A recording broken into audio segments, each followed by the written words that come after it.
Welcome to Las Vegas Tonight with your host, Dale Davidson. Join Dale and his guests for fascinating discussions with government officials, experts in education alternatives, local pastors and teachers, missionaries and musicians, celebrities and sports figures, community leaders, and much more. Hi, this is Dale Davidson. We have a very special edition of Las Vegas Tonight coming up. It's Christmas time, and we're going to celebrate it at Lake Las Vegas.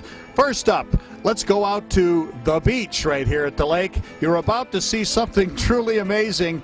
Grown-ups dressed in all kinds of strange costumes jumping into the cold water. What's that all about? Let's go there now.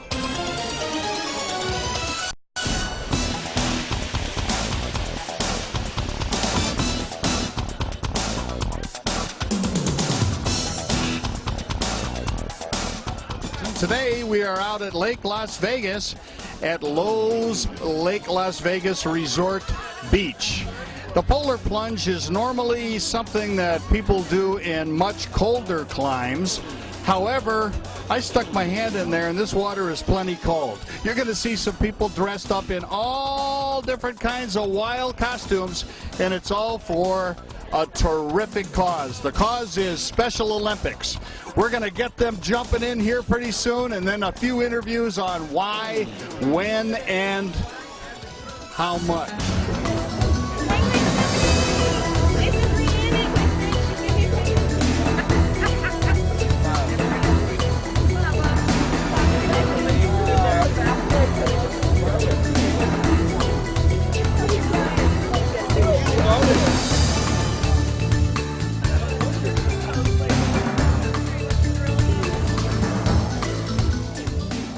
And out here at the Special Olympics Polar Plunge, we are standing with Trooper Alan Davidson from the Highway Patrol. It's Trooper Alan Davidson, who apparently were relatives, were brothers from a different mother, because my name is Dale Davidson. How about that? Well, congratulations. Maybe our uncle is Harley. Yeah, we only wish, don't we? Tell us who you're supposed to be here today, Alan. I'm just supposed to be a sumo wrestler having some fun. And indeed, do you think you're going to float when you hit the water? No, I'm going to take out the batteries here, so I'll deflate here before I go in the water. Then I'll look like I just had gastric bypass. So Trooper Alan Davidson is going to deflate any second now, and we'll be here to witness it. 4, 3, 2, 1, go!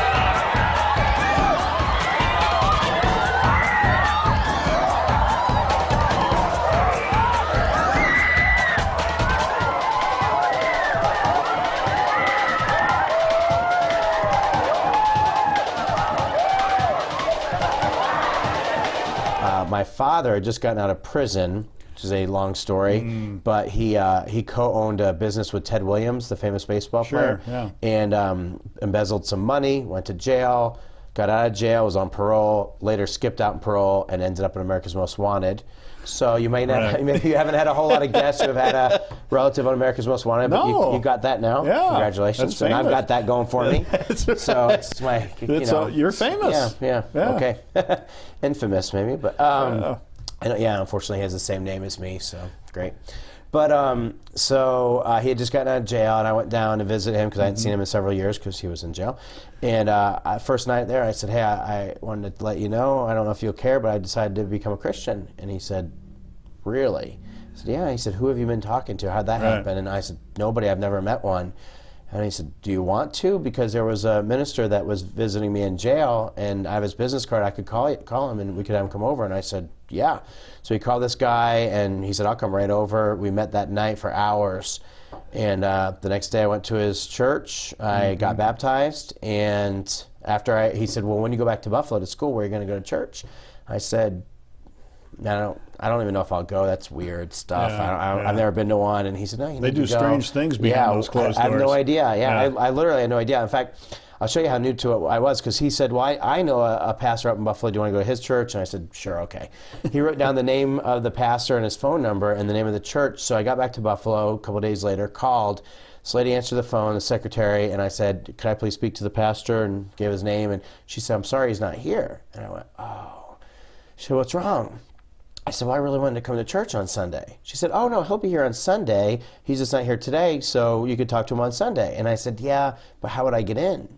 She said, how would you get in? I said, yeah, how will I get in? She said, do you mean how will you get here? Because I can give you directions. I said, no, I can get there, but how will I get in? She said, how will you get in? I said, yeah, how will I get in? She said, I just don't understand. I said, well, I don't have a permission slip or an invitation. I want to meet with your pastor so he could put something so I can get in. And she said, oh, no, you don't understand. You'll just walk in. I said, I don't need anything. She said, no. I said, I'll just walk in. She said, yeah. I said, is that just your church? She said, no, that's every church. And I said, so let me get this straight. I can just drive up to your church and just walk in. Any church I want. And she said, yeah. And she said, I said to her, that is, I think, the strangest thing I've ever heard. And she was thinking exactly the same thing. Yeah, exactly. She said, I think you're the strangest person I've ever talked to. So I think I'm the sane one. Everyone thinks that's weird, but like, there's not many things in life, you know, you can't just bring your kid to a Little League game and say, hey, let them play. No. You got to sign up. You know, you need to do the paperwork. You need permission, you need a ticket, you need a pass. Exactly. What in life, you know, got to pay a cover charge. Yeah, and so my background is absolutely no Christian experience. That's and amazing. So, yeah, from just kind of that story and reading the Bible and seeing that God's passion is for people who are far from Him and bringing them home, you know, the prodigal son story. And just my passion has been people like me who just haven't been reached and no one's talking to. And so we ended up starting this church in Virginia Beach, which went amazing. That not only did we reach a decent amount of people, but we actually did a survey every year on our anniversary to find out who are we reaching exactly, and it was always right about 70% of the people we reached were from an unchurched, non-Christian background, and which is exactly what we tried to do, so it was great, and God really just honored our prayers and our work. That's really unusual, by the way. Yeah, it is. Yeah. Because how can you be a hooker and be for Jesus? Tell me about that. It's a very strong oxymoron, believe it or not. I picked the name because I was driving one day in my car and I was trying to think of the name for a ministry. Right. And I just kept hearing hooker, right. and fish hook. And you know, Jesus is fisher of men, so He teaches us to be. So I decided that I would call it Hookers for Jesus. And yes, there is a meaning of prostitution behind it as well. But there's also another meaning that a lot of people don't know, that a hooker is actually a boat from Holland that catches large amounts of fish from the 17 and 1800s. Oh, is that where the word comes from? Yeah, I didn't know basically think so. Besides the Bible, you know. For 2 years I battled Hodgkin's lymphoma. I lost all my hair, went to calls with wigs on. Very shameful, very demeaning. All the while, rapes are happening. Men are abusing me, men are choking me on calls. You get the good with the bad. If you work a lot, you're going to get a lot of good calls, but if you also work a lot, you're going to get a lot of bad calls. So I had a lot of men physically abuse me and mentally that just, it traumatized me. I basically, to the point where I couldn't deal with it. And I stayed sober the first 10 years I was working, believe it or not. The 11th year, you know, it was hitting me, but what I would do with my emotions and all the pain that I was feeling from all the men touching me, and I was a robot basically. I had this mask on my face, and I called myself Fallon. And so getting into that role, that was my street name, and it was my dominance name, and I was a professional dominance mistress as well. And that was an easier job for me to do because I didn't have to have sex, and I could abuse men like they were abusing me and laugh at them. And it kind of felt, at that point in my life, it felt like a release of my pain. But, you know, the pain that you feel can never be buried so deep. It always will resurface later in your life. We just assumed that if people were Christians, they were going to have good marriages. And we fail to reckon with the voices that our people are trying to respond to every day in the workplace and on television, the media, and all this sort of thing. So we allowed the culture, I think, to influence our people more than the church influenced them when it comes to marriage. Fortunately, in my opinion, the last 15 years we've been really working at turning that around.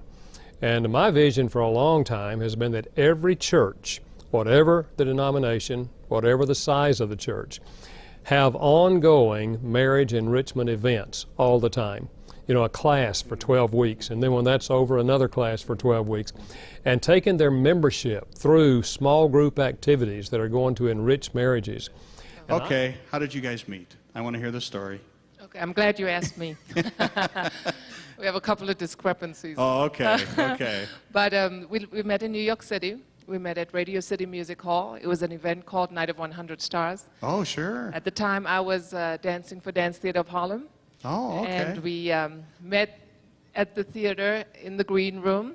Yes, he sent one of my friends over to meet me, and then so we met that way at that event, and then established a friendship. We were both busy, both traveling. I was on tour a lot, and he was busy traveling, and then I think Dance Theater of Harlem came to Las Vegas. We had a season over at UNLV, and we decided to. I begged for your phone number behind your back. And I think after Las Vegas, we just established a relationship, and by the next Thanksgiving, we got engaged, and then got married May the 8th. Wow, that's wonderful. 1993. Both of us were involved in gang activity at a very young age, and we met each other as teenagers. We were both teenagers. And as we got together, we were literally homeless youth that were trying to start a family. And it was just something else to feel all alone and wonder if we were going to make it. And after several years of struggling, someone witnessed to us, and we accepted the Lord Jesus Christ as our Savior, and our life just began to change, and God transformed both her and I to become His servants. And many of our friends were murdered, overdosed, are spending life in prison, became divorced. Some of them, even their children, were murdered. And we feel so fortunate that God chose us and redirected our life. We're very pleased to have with us Second Lieutenant Aaron Oliver of the Nevada National Guard. Thanks for joining us, Thanks Lieutenant. for having me, Dale. Yeah, we appreciate it. Yeah, it's great to be And here. I can call you Aaron, is that okay? Yes, please. Great. Please. Aaron, we want to talk about our guys and gals in the service and what their spiritual needs are. Sure. You've been a chaplain's assistant, and you've worked your way up to the point where you've been commissioned, right? Yes, sir. You're now a lieutenant. Tell us a little bit about your process in terms of what you're going to have to do to become a full-fledged chaplain in the National Guard. Sure. Well, I joined the military as an enlisted soldier about 5 years ago. And I was an infantry soldier back in New Jersey, which is my home state. Right. And I've been influenced by chaplains in the military, and I decided that I was called to go to seminary. Right. And I figured that it would be great that since I'm a soldier and I'm in seminary to sort of combine the two. What you see in front of the line, I see like a doctor with a white frock man there, and he's going like this with a finger, right, left, right, left, right, left, and people just listen to it. Flick of the finger, see how he decided who should die and who shall live. That happened to be Dr. Mengele. Oh, Joseph Mengele. Joseph Mengele, he was the angel of death. I didn't know that at the time, I found out later. And as I come closer, I see he's asking somebody, and I spoke German too, so he's asking this person a question, can you run 5 kilometers or would you rather go by truck? And this seemingly young man, he says he's got knee problems. He would rather go by truck. Poor soul, not realizing he meant certain death. No one else knew that. Yeah, he had no he's tricking idea. people to find out what their health is. But because this man looked young, I don't know why anyway, he sent them. But I knew that I didn't know about a death camp. I knew that if it's a work camp, they want you to work, so they want you to be strong. If you have problems, I didn't want to know about this. And I wasn't a child and I wasn't a man yet. Right. So I as soon as I came to him, I tell my uncle, whatever they ask you, take the hard part. If they ask you to run, you run. Whatever, don't try the easy way out. When I came up close to him, before he even asked me anything, I stretched myself out and I saluted him. And I said, 18 Jahre alt, gesund und arbeitsfähig. I'm 18 years old and I'm healthy, I'm capable of work. Then he asked me, can you run 5 kilometers? I said, jawohl, yes I can. And he sent me to the left. My uncle, my cousin, they followed me, okay? Now this is the uncle who made these shoes up for us. And then we're standing in line, the smell, the stench, you can't imagine. But people in line were thinking those must be smelting factories where we're going to work in here. No idea what was going on in there. No idea. Yeah.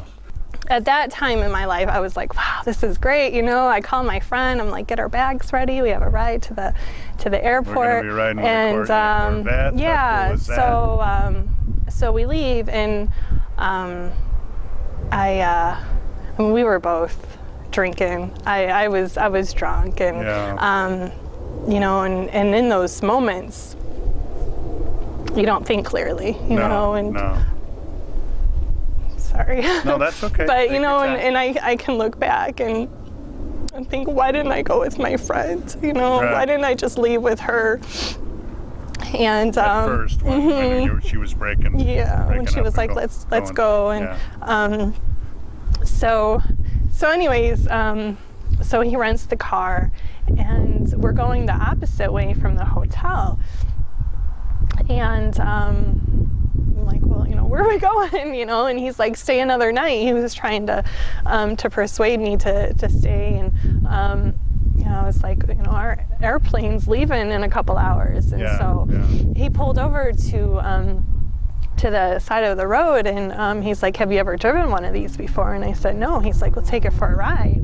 And I'm like, you know, at this point, I'm like, this is awesome. I'm 21 years old in Las Vegas, and I'm driving a red Corvette convertible. You know, it was like one of those moments where I'm like, I can't wait to pick up the phone and tell my friend. You know, it was it was an experience that could have been great, and it turned tragic. And I ended up, I was driving recklessly, and I ended up hitting another car, and there was a couple in it, and they died. And